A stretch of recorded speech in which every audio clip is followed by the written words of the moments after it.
Hello, welcome to Unicorn Princess Tarot. So, ito yung reading natin for Water Sign, Cancer, Scorpio, Pisces. Take only what resonates.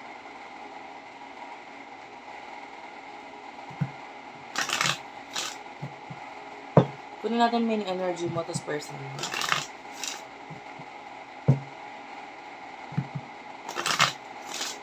By the way, last call, hanggang August 2025 na lang ako mag-accept ng private reading. Punta ka sa Facebook page namin, Madam P. And then ito, to get 20% off, all you have to do is mag-like ka, mag-follow ka dito sa aming page. Sibol, bandang Sibol, yun ang search mo. Para makuha mo sa discounted price yung aming reading. You do have your chemistry.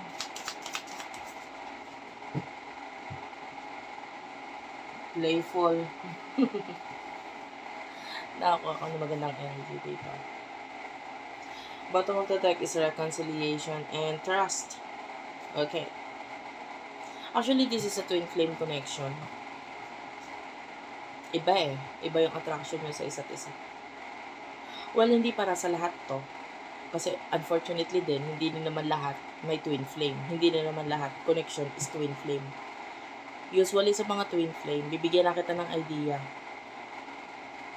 Usually sa mga twin flame, they are, sabihin na natin, may mga purpose dito sa mundo. They are not just people. Usually they are healer, you know, or sila yung mas more on nasa charity, doing, you know, things, like maybe tarot readings, etc. Yung mga ganito. May mga soul purpose. May purpose sila sa mundo. So, usually na may twin flame connection is kaya siya hindi babastahin na connection kasi meron na atasang tungkulin dito sa mundo to mga taong to. Okay? So, and a little bit about twin flames. Sa mga hindi nakakaalam, bibigyan kita ng ng explanation dyan. Ito, isang soul to, no? Ngayon, hinati yan sa dalawa, yung, sabihin na natin, sige, ito na nga lang. Hinati, ay hindi, mas okay ito. Hinati yan sa dalawa, yung soul na yan. And from that single soul, naging dalawa, magkaibang tao.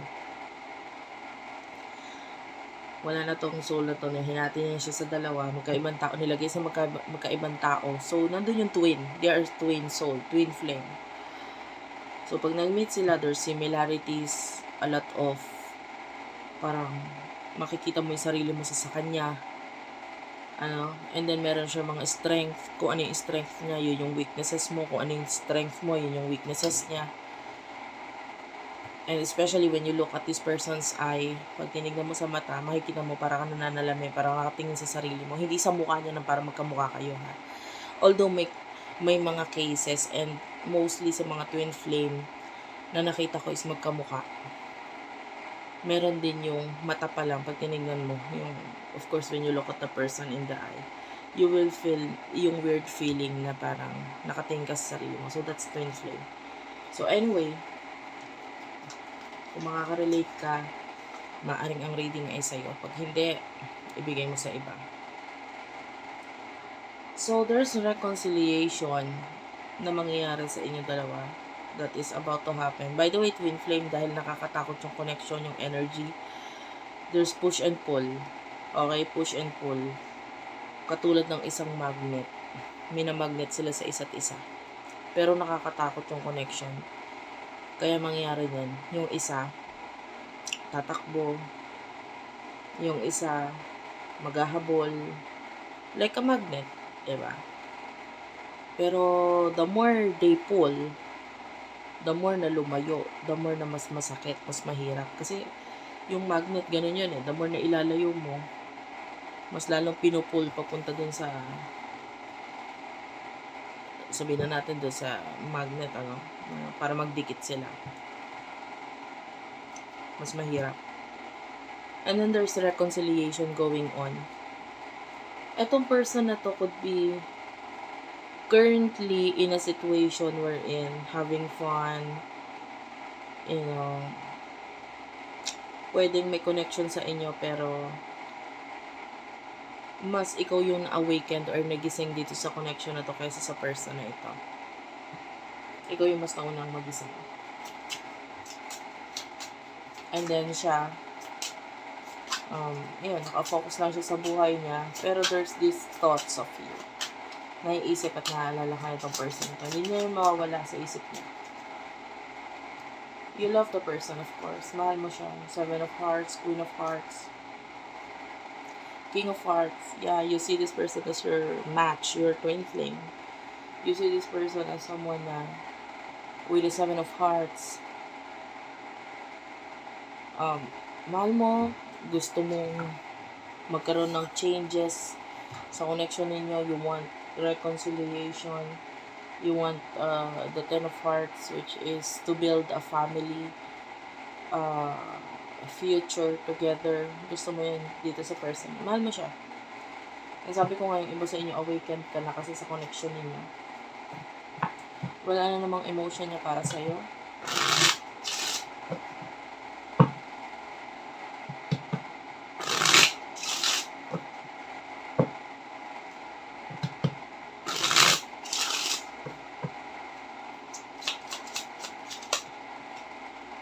Okay.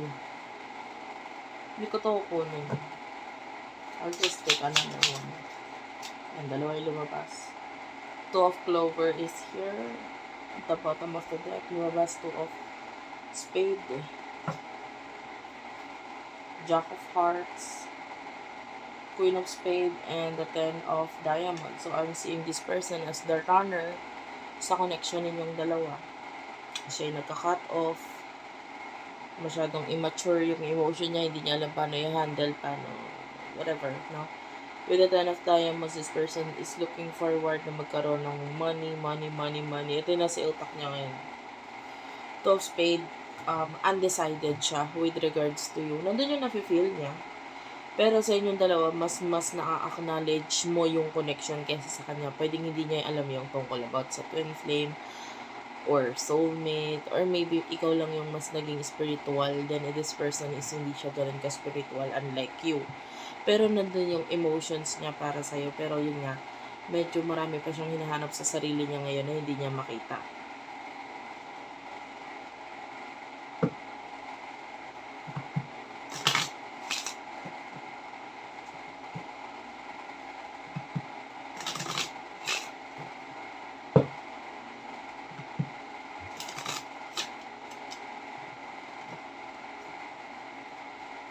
In the near future,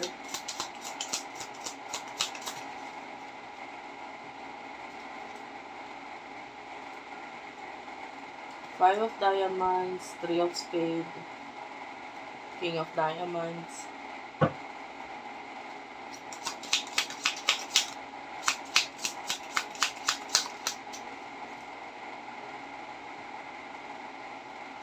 Two of Hearts, 4 of Clover, Ace of Clover,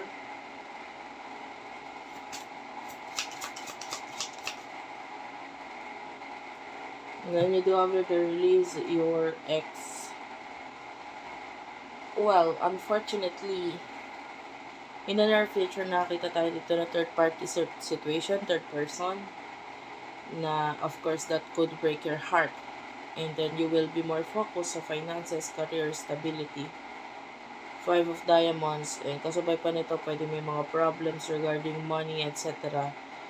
na magiging dahilan para mas lalo ka nga talaga mag-focus sa career mo. And then this person, medyo may makaka-affect talaga sa connection ninyo na magiging dahilan para ikaw ay makapag-release or i-release mo itong taong to. Anyway, nakakaamoy ako ng amoy mani. This could be your reading. So, you will be releasing this person kasi pwede nandun yung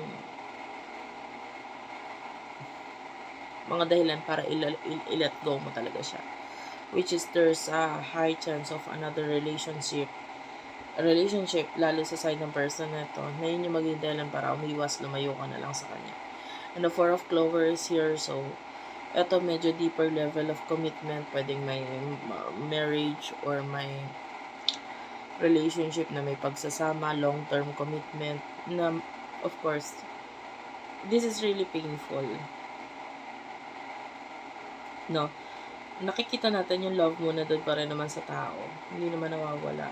And lalo na nga doon sa may mga twin flame connections. That's part of life. Isa ito sa nagpapahirap sa twin flame connection. Alam mo yung twin flame, I can say this is a connection of worse than telenovela. Okay? Kasi yung connection, hindi siya ganun kadali. Hindi siya yung sabihin mo instant, parang sa soulmate, na pag nag-meet sila, they will click, and then yun na yun, tuloy-tuloy na sa forever, happily ever after. Hindi ganun. Ang twin flame, they will, have this push and pull, and then pwedeng, usually sa twin flame connection, they are never magkarelasyon. No, maybe they are just friends, best friends, ganun, may ano sila, may twist, and ito yung nagpapahirap lalo sa connection. And so you will be releasing this person in the future, both of you. Ito na naman yung way para mas makuha na naman ninyo yung mga lesson na dapat ninyo matutunan sa buhay nyo na ito. Ayan, paghihiwalay na naman kayo ng universe. Well, pwedeng nagkaroon ng pag-meet sa inyo, paghiwalay, then pag-meet ulit, then paghiwalay, then this time paghiwalay ulit. So, it's hard. Pero sometimes, may mga bagay na kailangan gawin, kailangan mangyari para matutunan yung mga lessons pa na dapat ninyo matutunan na magkahiwalay kayo. So, that's it for now. Thank you for watching, guys. I love you all, and bye-bye.